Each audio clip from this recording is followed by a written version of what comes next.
Beberapa dari kalian pasti merasa sebuah teknik mancing tertentu punya tingkat kesulitan yang lebih daripada teknik mancing lainnya. Tapi apakah kalian pernah dengar sebuah teknik yang begitu kompleks hingga teknik ini punya joran, reel, senar, bahkan kailnya pun didesain khusus hanya untuk satu teknik ini?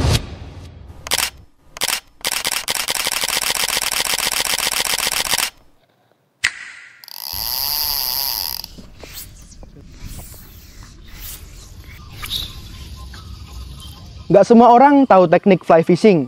Bahkan rasanya mayoritas pemancing belum pernah dengar apa itu fly fishing. Kenapa harus fly fishing? Kenapa nggak mancing yang biasa-biasa aja? Kenapa nggak casting?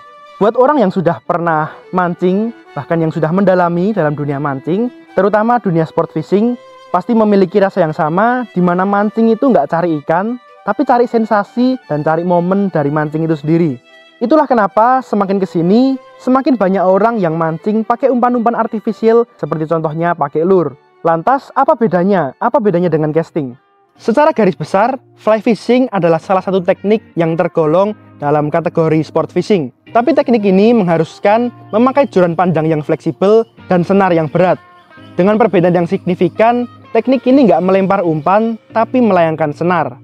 Lemparan dalam fly fishing pada dasarnya adalah bagaimana kita membentuk sebuah lengkungan yang biasa disebut dengan loop. Joran panjang yang fleksibel berguna untuk melayangkan senar, sedangkan senar yang berat berfungsi untuk membawa umpan fly yang sangat ringan meluncur ke titik yang kita tuju. Cara lempar fly fishing sangat mengutamakan timing dan momentum, bukan hanya mengandalkan kekuatan yang nggak berirama. Senar yang digunakan adalah senar khusus yang sangat berbeda dengan senar-senar pada umumnya. Senar fly terdiri dari braid, bisa berbahan PE atau Dacron yang di-coating dengan lapisan PVC yang fleksibel. Senar fly mempunyai ukuran yang disebut weight atau biasa ditulis dengan WT, dengan taper khusus, contohnya weight forward atau double taper. Jenis atau setup dalam fly fishing memiliki ragam yang sangat banyak. Semuanya menyesuaikan dengan kondisi spot yang akan kita pancing. Contohnya single hand rod menggunakan satu tangan saat melempar. Ini setup yang paling umum karena hampir bisa digunakan di segala kondisi. Ada juga double hand rod, dipegang menggunakan kedua tangan saat melakukan fly cast. Digunakan di sungai yang luas, tapi tidak memiliki ruang yang banyak untuk melakukan proses cast.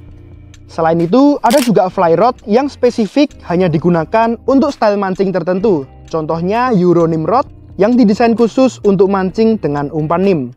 Umpan yang digunakan dalam teknik ini disebut dengan flies. Umpan ini dibuat melalui proses tying, yaitu proses mengikat material yang biasanya terdiri dari bulu dan benang pada kail. Bahan untuk membuat flies bisa didapat dari bulu natural maupun sintetis. Misalnya bulu ayam, tupai, kelinci, bahkan tali rafia pun bisa difungsikan sebagai material. Salah satu keunggulan yang paling menonjol dari teknik fly adalah match the hatch, yaitu kita mengamati bagaimana pola makan ikan dan apa yang mereka makan. Karena biasanya umpan flies dibuat sendiri oleh sang pemancing, sehingga tidak ada batasan dalam pemilihan umpan flies. Kita bisa meniru apapun yang kita mau, mulai dari udang kecil, ikan kecil, buah-buahan, bahkan dedaunan pun bisa kita buat menjadi umpan. Tapi jika dikategorikan secara umum, 3 kategori flies yang paling umum adalah streamer, dry fly, dan juga nim. Streamer biasanya merupai bentuk dari ikan kecil, udang, atau hewan akuatik lainnya. Lalu dry fly mengapung meniru serangga yang berada di permukaan air. Sedangkan nim menyerupai larva serangga yang masih hidup di dalam air. Tapi di luar ketiga kategori tersebut, sekali lagi nggak ada batasan apapun dalam pemilihan flies yang akan kita gunakan. Sebenarnya ada sangat banyak jenis cast dalam fly fishing. Tapi 2 lemparan yang paling sering digunakan atau yang paling umum disebutnya roll cast, lalu front dan back cast. Pada dasarnya, semua teknik lemparnya memiliki kesamaan, yaitu mengumpulkan momentum. Roll cast bisa dipakai saat di belakang kita ada sebuah halangan seperti tembok atau banyak tanaman dan pohon.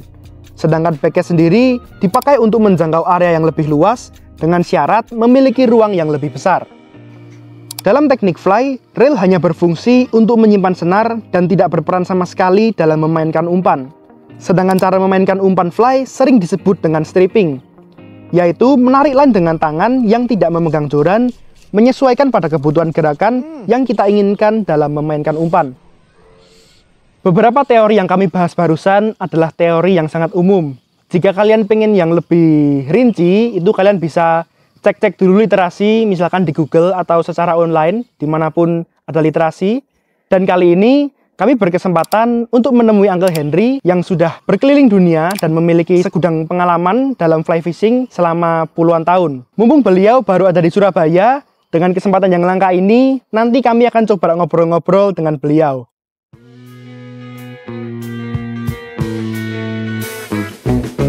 Kami menempuh perjalanan darat selama kurang lebih 7 jam menuju Monstero Fishing Park Sidoarjo.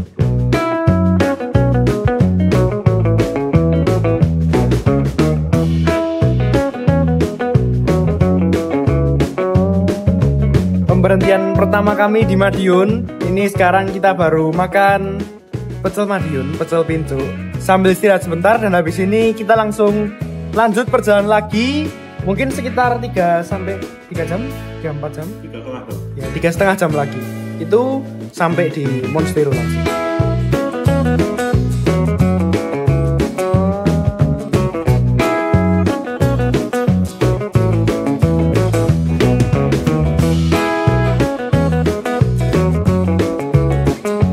Sekarang baru cari toko ban karena ban depan kita udah terlalu halus ya. Tadi sempet ke tambal ban, cuman ternyata dicek udah habis, udah bocor. Habis ini mau ganti ban dan sekarang kita sekitar 1 jam atau 1,5 jam jarak dari Monstero.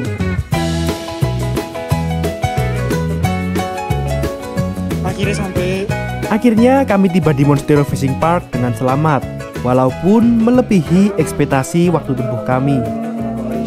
Hey, Uncle, how are you? Yeah. So, change your tire. Yes. That is cool. That means your tire you use very long. Yeah. Hari ini kami hanya akan santai dan beristirahat setelah perjalanan darat yang melelahkan. Selanjutnya kami akan bermalam dan stay di Monstero untuk 3 hari ke depan. Hari pertama akan kami gunakan untuk mancing santai di kolam CNR Big Fish atau kolam depan. Karena kami ingin merasakan tarikan ikan-ikan monster, terutama kami belum pernah dapat black pakunya. Sekarang kita baru ada di kolam castingnya. Ini kolam khusus pakai umpan palsu, bisa pakai lure, bisa pakai fly juga. Dan juga kalau di kolam ini itu spesiesnya paling lengkap ya. Jadi kalau kalian suka cari spesies, pengen ngelengkapin spesies-spesies tertentu yang belum pernah kalian dapat, banyak sih yang ada di sini. Mulai dari cichlid, tarpon juga ada, tambaki, terus ya banyak lah. Akhirnya kita sekarang udah ada di kolam CNR Big Fish. Sebenarnya kalau dari pintu masuk ini kolam paling depan dan sesuai namanya CNR Big Fish, memang di sini diisi sama ikan-ikan yang paling besar dari semua kolam lainnya.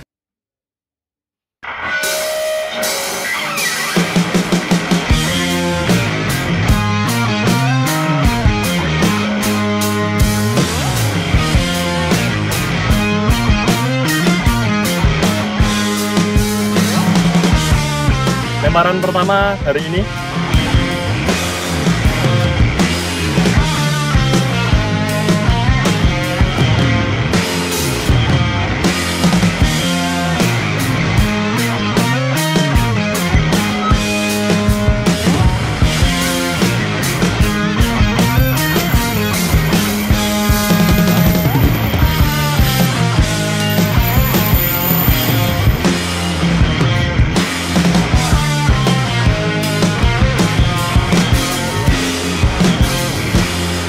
Thank you Mas Uban. Terima kasih. Loh.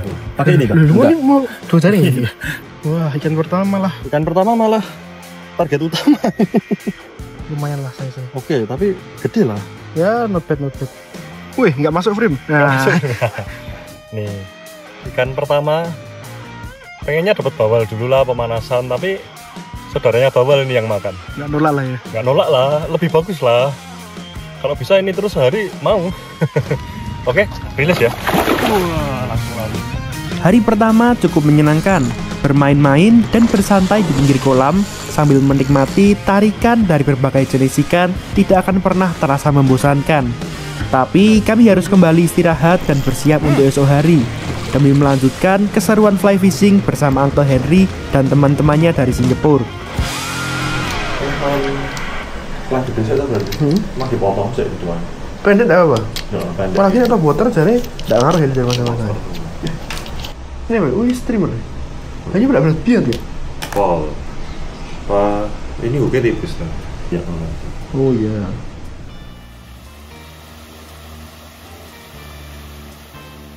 Untuk membuka hari ini, ikan pertama dengan teknik fly akan saya buka dengan menarget ikan termudah di kolam ini, ikan bawal. Saya menggunakan streamer dengan bahan dasar bulu kelinci yang dibentuk menyerupai ikan kecil yang berada di dasar kolam.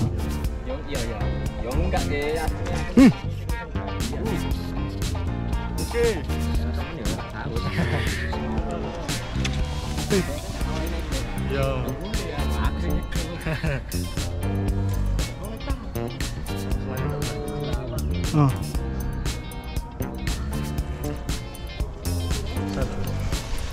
Putar bunyi ya. Aduh, nyantol. Sangat. Not bad size lah ya. Bawal pakai streamer ya ini. Streamer. Coba ya. Sekiloan lah. Oke, dirilis. Kolam ini juga cukup dikenal dengan jenis siklitnya yang cukup banyak. Kali ini kami akan berusaha menangkap 3 jenis siklit, yaitu Mayan siklit, black belt, dan zebra tilapia. Menangkap Mayan siklit akan menjadi hal yang paling mudah.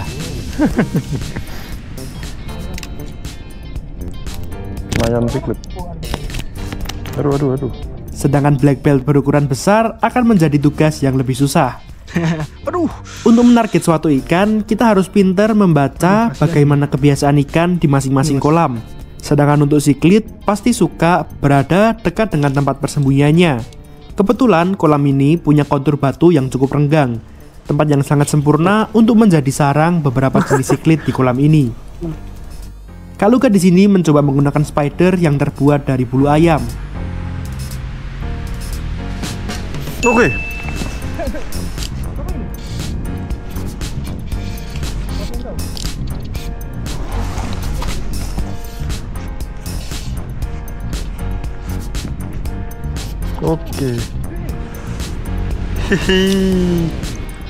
Black belt siklit. Lumayan. 2 dari 3 jenis siklit berhasil kami dapatkan. Tinggal zebra tilapia yang lebih susah untuk didapatkan, karena ikan ini cenderung lebih pasif dan gak mau makan umpan yang bergerak dengan cepat. Hari semakin sore dan tiba-tiba mulai banyak ikan nila yang menampakkan diri di permukaan, diikuti dengan segerombol zebra tilapia yang mulai menampakkan diri juga di permukaan. Kondisi ini sangat bagus dan kami pun mencoba set casting dengan umpan pelet fly. Sebagaimana kolam pancing sudah pasti pernah diberi makan pelet apung. Kaluka di sini mencoba peruntungannya.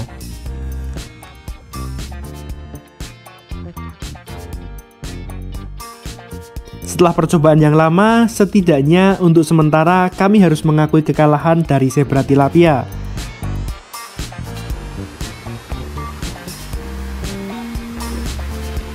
Kepala enaknya tak pegang. Untuk menutup hari ini, kami mencoba mancing nila dan juga ikan bandeng. Bandeng. Wah.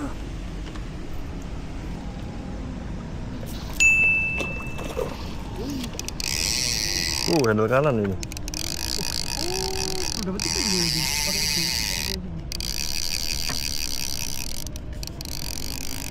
Aneh rasanya.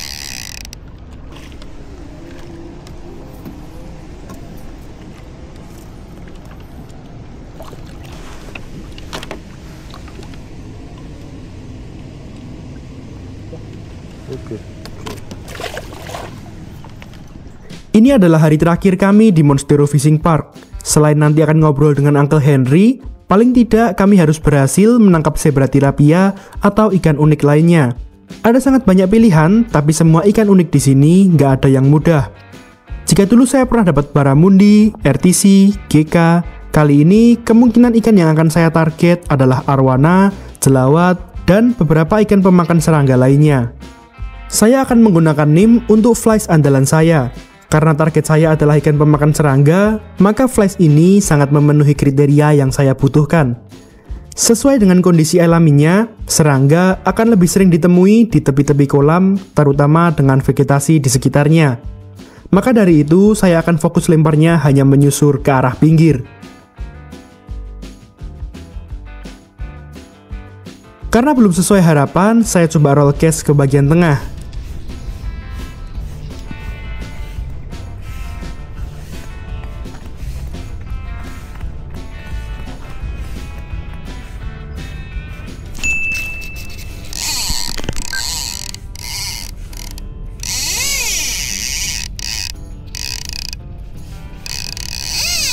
Dari tarikannya, ikan ini melawan dengan cukup sengit.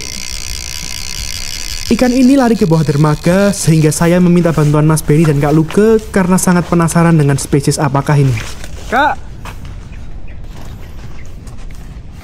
masih ada ikan? Masih ada ikan ke sana ini. Di kolong lo tak? Mau di kolong? Gimana ya? Ini harus tak lepas ya tapi. Iya. Ini tapi kan. 1,5 lah. Wis. Pas. Masih anjing. Kakak ini. Ikut ya, ikut. Siap ya. Oh, bawal kok. Bawal ngerepoti. Lepas. Oke. Bawal ngerepoti kamu ya. Repoti kamu ya. Lumayan sih saya. Lumayan lah. Udah sampahku lah. Ya, stuck under. Stupor paku. Namanya bawal ngerepoti. Bawal ngerepoti. Oke, rilis.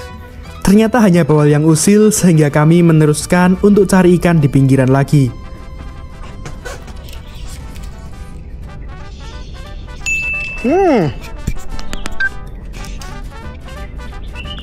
Kentang juga yang ngelawan nih.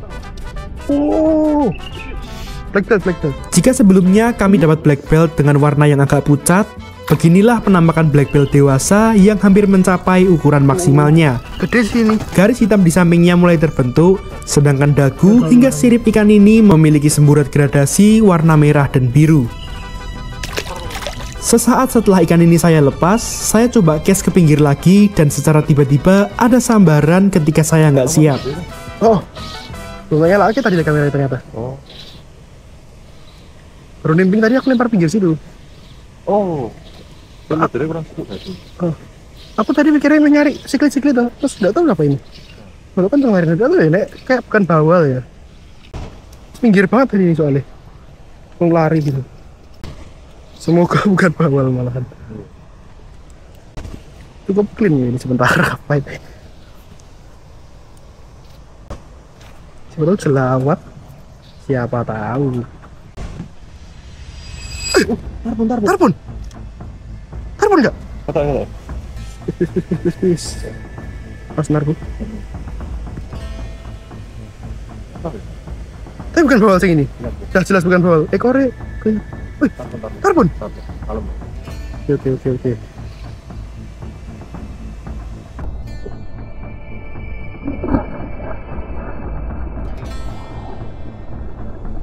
Wih, gede kak.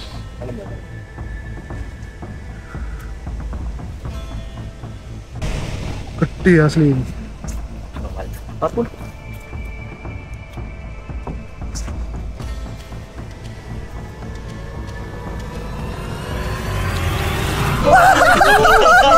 Gila. Oh mas. Nimping. Kaget aku. Lempar pinggir loh.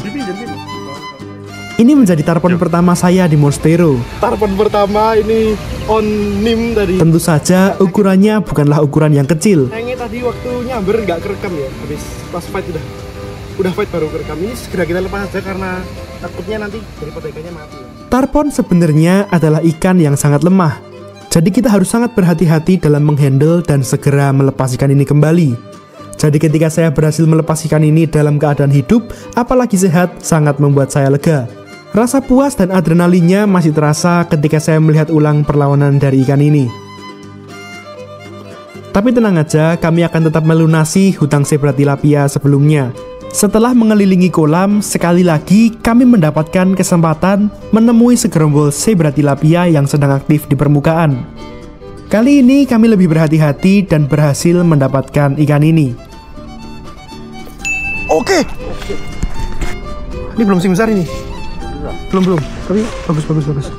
Nah, good. Zebra. Iya, sini. Bisa. Bentar. Oke.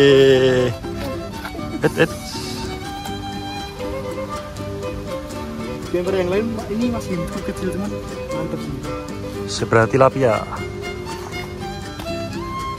Gak hanya satu, kami bahkan mendapatkan 3 ekor sekaligus.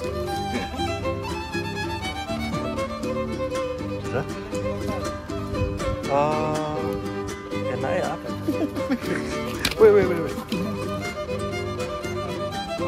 Terima kasih buat teman-teman yang masih nonton sampai sini. Sudah puas dengan mancing-mancingnya? Setelah ini kami akan segera ngobrol dengan Uncle Henry. When did you start fly fishing? How and who brought you to the fly fishing world? Actually, I started fly fishing out of coincidence. When I was in Malaysia, I bought a videotape all about fishing. One of the videos happens to be fly fishing. Okay. So during that time, it's very strange because I never seen that kind of fishing before. Oh, it's kind of new. Correct. So it attracted me. So I go and look up what is fly fishing all about. And that is how I started fly fishing. Yeah. If I'm not mistaken, you are certified as a fly casting instructor. Can you tell us why you choose to become an instructor? I'm an instructor probably maybe 10-15 years back. I didn't choose to be an instructor because my former boss sent me for the instructor lesson. So that is how I took out the instructor lessons. So back then when I was little, some people said to me that fly fishing is like the highest form or the hardest or the most complex style of fishing. Do you think it's true? I would say it's just basically another form of fishing. Fishing, there is no class. It's supposed to be all enjoy as a hobby. So I don't think it's the highest form of fishing. It's just, to me, purely fishing. All fishing is equal. Okay. Different type of fishing. So it's actually, yes, more complex because there's a lot more thing to learn. Okay. Yeah. Do you think what's more important? Should we learn first on fly casting or more at the fly tying? I will put it that fly casting is more important. Okay. Because if you can't fly cast, you can't fly fish. Okay. As for fly tying, if you don't do fly tying, but you can buy the fly. Yeah. Is there any technique that you yourself develop? How did you develop it? I wouldn't say I develop any technique. I believe different people cast differently. So I actually learn from people who cast. Some cast with wristwork, some don't. So I just probably improvise to balance it, make the casting smoother. That is what I do, but I don't really develop any technique. It's just understanding. Okay, so you like taking this style and that style and you perfect it.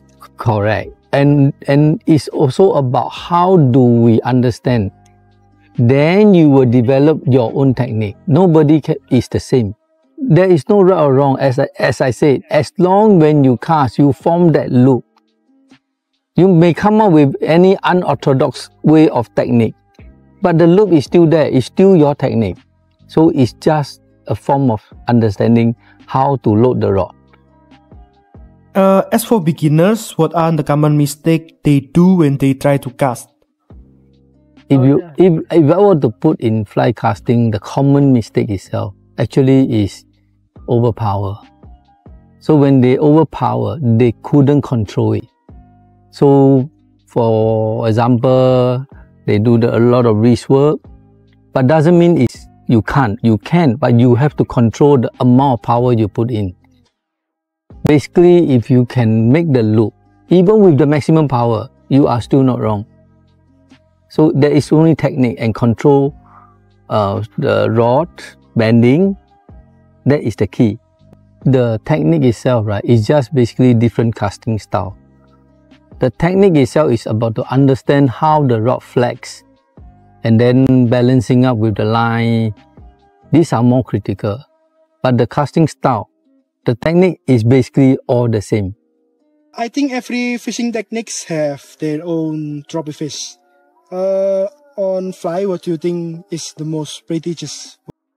Trophy fish, I believe for fly fishing, some people, maybe they will target bonefish.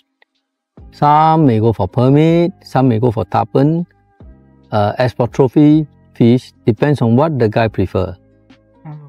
If you ask me if I would prefer to have a tarpon, of course the tarpon is a Megalus atlanticus tarpon, because I never get that fish before, so that become my trophy. Yeah. Oh, so you have never caught? Yes. Okay. Fishing in the wild, especially in Java, for me it's very rare to see a fish bigger than maybe 20-30 centimeters. Maybe that's because the overtaking. Can you give a little message to the fishing community in Indonesia about preserving wildlife? I would say that probably in Asia, due to lack of understanding, so a lot of killing, overtaking.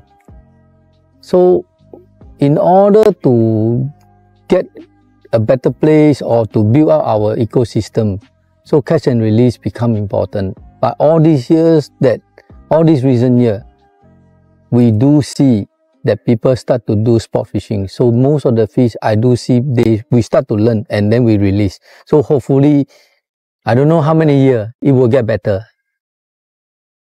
Okay, last but not least, do you have any word to all 5 fishermen in Indonesia who watch this video?